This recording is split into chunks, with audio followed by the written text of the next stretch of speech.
This week's episode is sponsored by HelloFresh. If you want to find out how to get 9 free meals delivered right to your door to start the new year off right, that's $90 worth of free food on the house. Stick around to the end of the show and I'll show you how.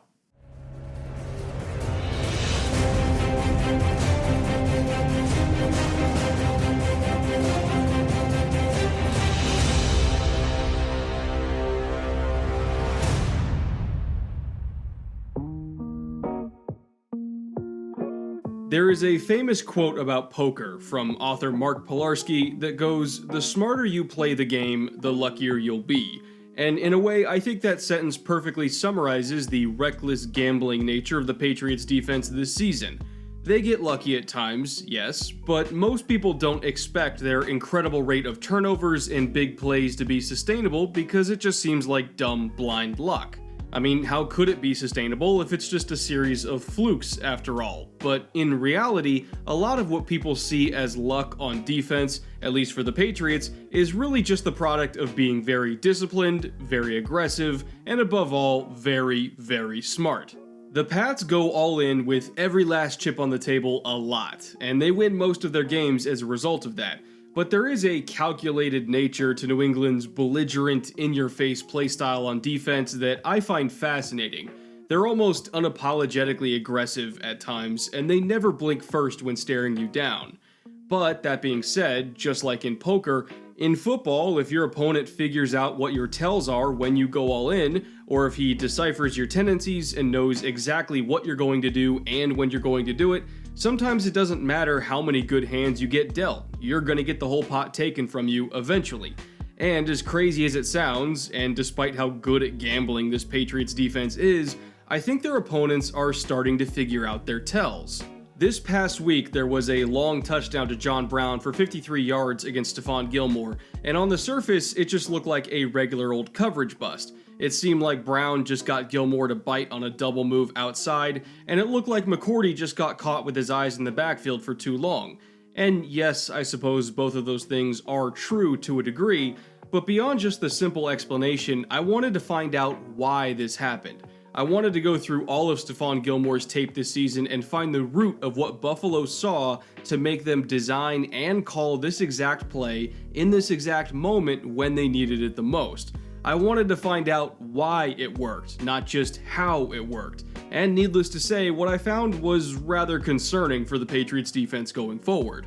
Before we get into all that though, let's first talk about Gilmore individually. Let's go over all the little nuances of his play style, and of course all 4 of the main aspects to his game that I think make him a truly special player. Starting first at number 1, physical tools.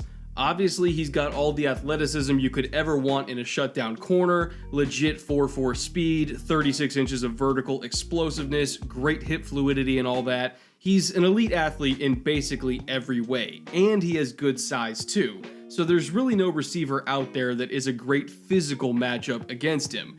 He can handle everyone from small, quick receivers to big, strong jump ball receivers with ease. I mean, if you were going to design the athletic profile of a corner in a lab, it'd probably look a lot like Stephon Gilmore, hence why the Patriots coaches were itching to get their hands on him when he became a free agent back in 2017. Number 2, he really knows how to use his hands to feel routes as they develop so that he can react faster and slingshot himself into position to break up passes, especially from a bump and run alignment. Not enough corners do that in my opinion because they don't want to be too grabby, but Gilmore plays man coverage very much in the mold of a Richard Sherman or a Darrelle Revis, where no matter what, he's going to get his hands on you at some point so that he can feel the route develop early rather than just trying to read it solely with his eyes and reacting too late. Number 3, and this kind of goes along with his contact-heavy style, he's a master of leverage in his alignment based on the alignment of the receivers that he's covering. And on top of that, he also has a great feel for when to be aggressive and jump routes based on the leverage that he's playing. But I'll get into what that means a bit more in depth later in the show because there's a lot to go over on that, and it's really important for me to be thorough on it. And finally, number 4, Gilmore is incredibly disciplined, very detail-oriented, and much more situationally aware than most other corners in the league. He doesn't just shut down the receivers in front of him because he's a better athlete than them, even though he is. He shuts them down because he's just straight up brilliant when it comes to reading offenses and what they're trying to do. I'll give you an example from the Giants game back in Week 6 against a young quarterback, Daniel Jones, who had no idea what he was going up against when he stepped on the field against a player like Gilmore. This is a 3rd and 5 situation just past midfield, and the Giants are in a 4x1 set because they want to isolate one receiver on the backside and test whichever corner happens to be playing on that island, which in this case is obviously Gilmore. Now, the Giants are notorious for running slants on the backside of formations when they line up to create these one-on-one opportunities, especially in short to medium yardage situations. And in fact, according to Sports Info Solutions databases, Daniel Jones and Eli Manning have combined this year to throw the 6th most slant routes in the entire league and the 2nd most slants in the league when there are 5 or fewer yards to go, like on this play. So, knowing that tendency, Gilmore is backing off just a little bit to make that read on the backside slant that much more appealing to Jones, who already loves to throw that route as it is. What's interesting about Gilmore playing off coverage here instead of press like he usually does, though, is that once the ball is snapped, he's not going backwards. He only gave that pre-snap cushion to Cody Latimer because he wanted to make it look like he was going to backpedal and give a lot of space for that slant to come open underneath him, but he's not backpedaling at all. He's literally just planting himself at a 7-yard depth and waiting for Latimer and Jones to take the bait that they've always taken leading up to this game. He doesn't even care if Latimer just runs right on by him down the sideline either, because he knows he's got a safety shaded way over to his side of the field to cover his ass too. So he's got license to just play super recklessly and jump the first thing that he sees underneath, cushion or no cushion, and that's exactly what he does. This was a trap from the start, and Jones is very, very lucky that Gilmore dropped the interception, because this easily could have been taken back the other way on him.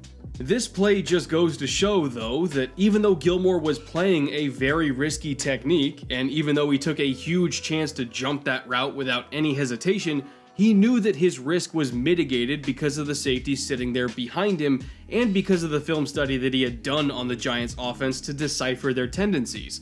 Again, in poker terms, Gilmore figured out Daniel Jones's tells, and he almost punished him severely for it.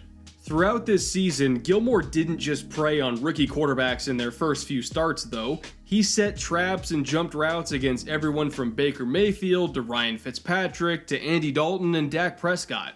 He would show zone pre-snap and then play man. He'd show man pre-snap and then play zone. I mean, there were even times when he would walk up to the line of scrimmage and show a press alignment with no help over the top, just so that he could bait quarterbacks into wanting to take that deep shot down the boundary, only to then back up into off coverage just before the snap so that he could squeeze the receiver into the boundary with all of that extra cushion and take away the read before it could even develop.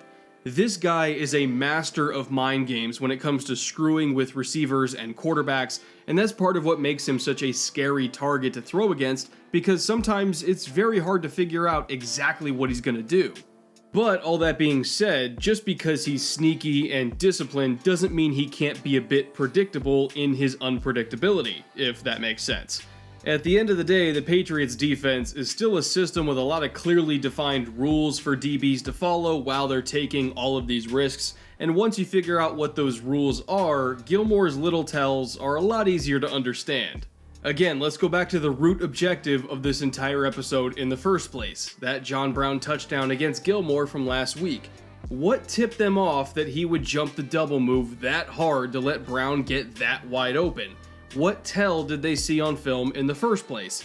In my opinion, to answer that question, we need to circle back to the most important technical nuance of Gilmore's game that really defines his playing style: leverage. Remember, I said we would be coming back to that point eventually, and well, here we are. When it comes to technique, most of the time Gilmore will be playing either press man coverage or off man coverage, especially in single high safety looks, but no matter what technique he is playing, his leverage against the receiver's route in that man coverage will be determined by the receiver's own alignment itself. As an example, we can look at this pass deflection that turned into an interception once again against the Giants, where Gilmore was down in press coverage from an outside leverage position against Golden Tate, who was in a tight split to the offensive line. Now, when I say outside leverage, for those of you who are not familiar with that term, it's exactly what it sounds like. Gilmore's center of mass is lined up with the outside shoulder of Tate instead of being directly square with him. This outside leverage gives Gilmore an advantageous position in case Tate tries to release outside towards the boundary, and from that alignment he can more easily stack on top of the release and disrupt it because it's running right into him, or he can just squeeze the route into the sidelines to choke it off entirely.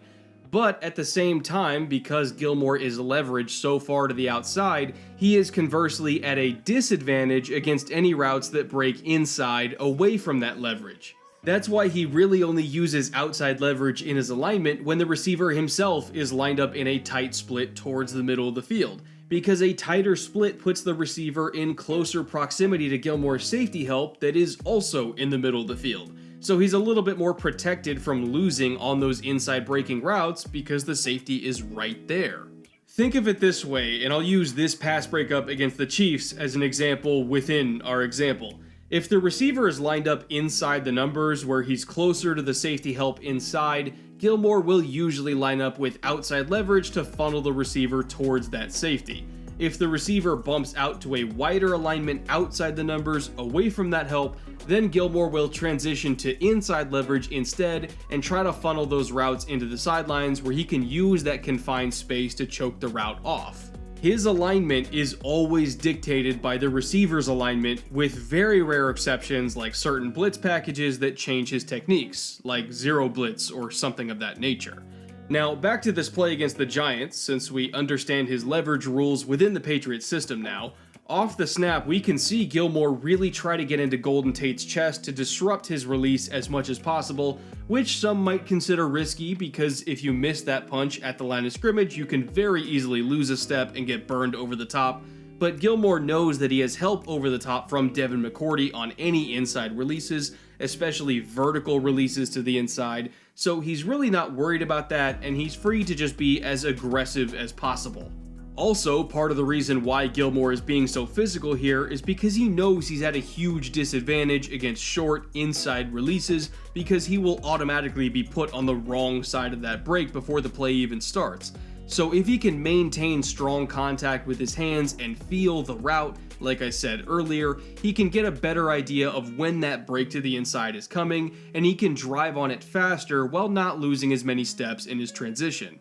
Corners will always be faster when they can feel routes before they see them, so it's important to always have a good point of contact on the receiver, and that's what Gilmore is doing here. He's feeling Tate lean hard into him during the release, so he knows that subtle push off to the inside break is coming eventually, and the moment that pressure from Tate's shoulder goes away, that's his cue to plant and drive on the ball over the middle.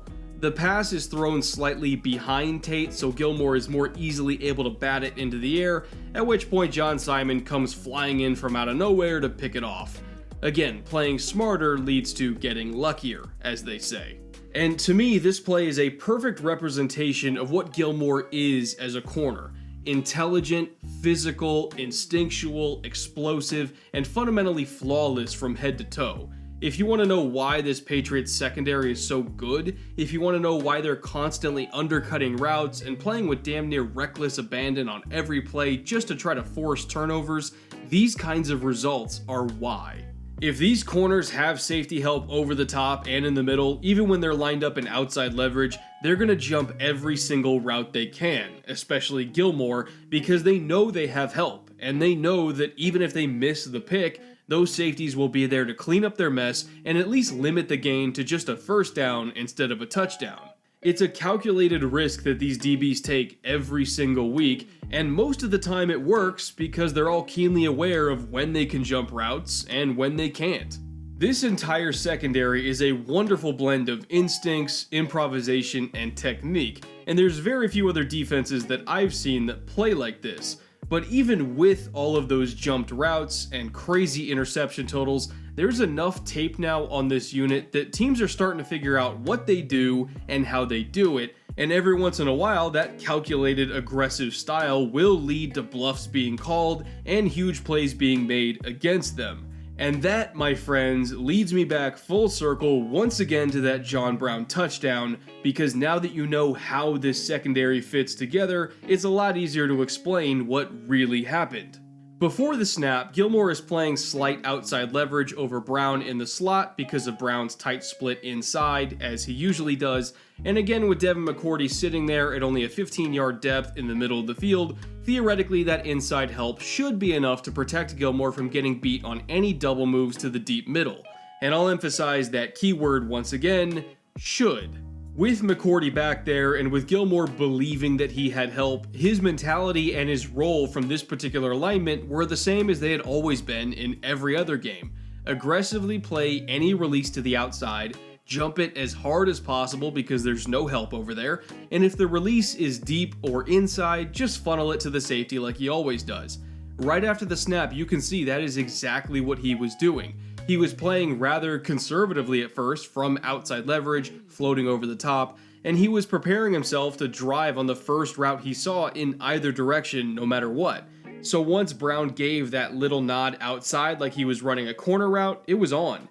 Gilmore rolled immediately back over the top so he could jump it, as he should, and McCourty was also peeking hard at that potential corner route because Josh Allen was rolling out on a bootleg himself in that direction as well. They were both expecting a throw to that near boundary to go with the bootleg, but while McCourty was peeking in the backfield to read Allen's eyes on that rollout, he forgot rule number 1 of playing safety when you're protecting an aggressive corner. Don't lose track of the receiver. He didn't see Brown cut back up the field on the post route until it was too late, and obviously once you lose a step on a legit 4-3 burner like that, you're never going to catch him. That touchdown, as much as it looks like it was on Gilmore, really wasn't, in my opinion. He was just doing what he was supposed to do and aggressively jumping the first hint of a break to the outside. McCourty was supposed to protect him from a double move if it came to that, and he didn't do his job. On the end zone angle of this play, you can even see McCourty looking back at Gilmore and saying, "My bad, I should have had your back," and he's right, it was his fault. It cost them a huge play in a huge game. But I guess my overall point is this. I think more of these big plays might be on the way when the Patriots start playing against more playoff caliber teams that have better quarterbacks, better receivers, and better coaching staffs. Over the back half of the season, now that everybody has tape on New England, we've seen plays designed to beat their aggressive coverages become a bit more of a problem for them. Teams have figured out that if you put your number 1 receiver against Gilmore in the slot, he's going to be playing outside leverage, so short in-breaking routes are basically free yardage. Teams have also figured out that because of that outside leverage, usually the post safety will be floating over the top of him solely to cover for his aggression, which means everyone else on the field is on an island and totally vulnerable. And moreover, teams have figured out that Jonathan Jones cannot help but take the cheese on double moves too, so if you can protect long enough to get that throw off down the field, he is by far their weakest link in that secondary. All of these little trends, all these little tells are out there for anyone to see now, and I'm kind of thinking that it might bite New England in the ass in January when it matters the most. When I first started making this episode a couple weeks ago, my intention was to talk all about how much I love Stephon Gilmore and why I think he absolutely deserves every vote for Defensive Player of the Year that's coming his way. And for the record, I still love Gilmore. I still think he's the best corner in the league this season and should definitely be a first-team All-Pro at least. But as the week went on, and as I studied that Bills game and the entire Patriots secondary as a whole, their techniques and their responsibilities in certain coverages started to become more and more predictable. In the NFL, no matter how gifted you are, being predictable is dangerous, and we're starting to see what happens when the Patriots play with fire just a bit too much. New England has played 5 games this season against the other likely AFC playoff teams, and they went 2-3 in those games, with their only 2 wins being close one-score victories over the Bills. Against Baltimore, Kansas City, and Houston, their other chief rivals in the conference this season, they've allowed nearly 30 points a game, 6 touchdown passes across those 3 games, and only gotten 1 pick. Those numbers are atrocious, especially when compared to the rest of the Pats season, and they're indicative of the fact that when New England goes against good quarterbacks, with good receivers, and good coaches that can recognize the same tendencies that I just recognized, they're a lot more vulnerable on defense than people think. Don't get me wrong, the Patriots still have an excellent secondary, but we're at the point in the year where we've all figured out what their game plans are and how to turn those game plans against them. There is clearly a trend developing here, and it's not a good one for the Pats. They only have 1 week to get ready for an extremely dangerous Titans team in the wildcard round, so there isn't that much time to fix things, but if I were them, I would spend this week looking at themselves more than they look at that Tennessee offense. Bill Belichick needs to recognize what's starting to happen, and he needs to tweak both their defensive mindset and some of their techniques before it's too late. Because if they keep playing like this, if they keep risking it all and pushing all their chips to the middle of the table on every snap so they can jump every single route, eventually they're going to make a bad bet, and eventually they're going to lose. The Patriots don't need any more lucky breaks and fortunate bounces in order to win. They just need to keep being one step ahead of everyone else. If they continue to be disciplined, if they play a wider variety of coverages that are more difficult to game plan for, and most of all, if they just play smarter, I promise you, the luck will take care of itself.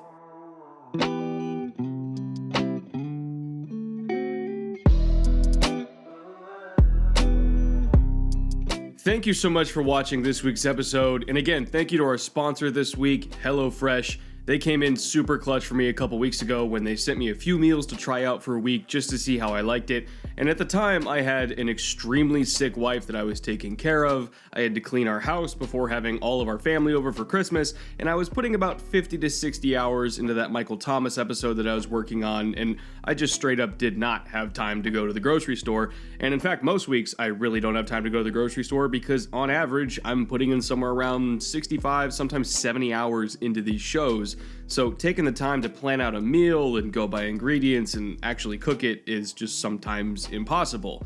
But in that week in particular, where I was really slammed, HelloFresh was awesome because 3 days worth of dinners were just delivered right to my doorstep. All of them were already portioned out, the instructions were easy to follow, the ingredients were fresh, everything tasted awesome, and each night we had something totally different so we didn't get bored. In fact, there's over 20 seasonal recipes for you to choose from every single week just for that reason, and the actual cost of each meal is now only at about $5.66 per serving, which is on par with my local grocery store if I was going to go buy the same ingredients and make the exact same thing. But it's also way cheaper than if we went to a restaurant to grab takeout for the same thing. So overall, not only was it convenient, but it also helped to save us a lot of money because we didn't get any takeout for that entire week.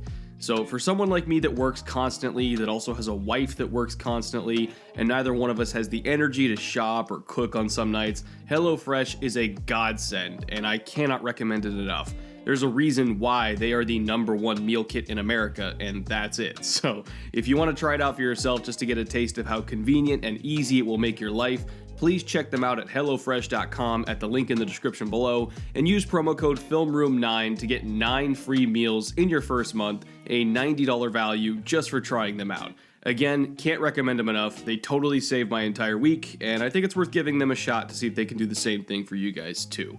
As for me and the channel, I've already been hard at work on our next episode for about a week now. That one's on Jameis Winston, and that one will be coming out early next week, ideally much earlier than you guys are used to. So we're going to sneak that one in before the playoffs start, and then once we're in the wild card round, we'll be getting deep into some of these playoff matchups and who I think is going to be advancing and why. So stick around for that, unless you're a Bucks fan, in which case you might want to take a break from the show for a week. And yeah, I'll see you guys on Tuesday. So until then, later.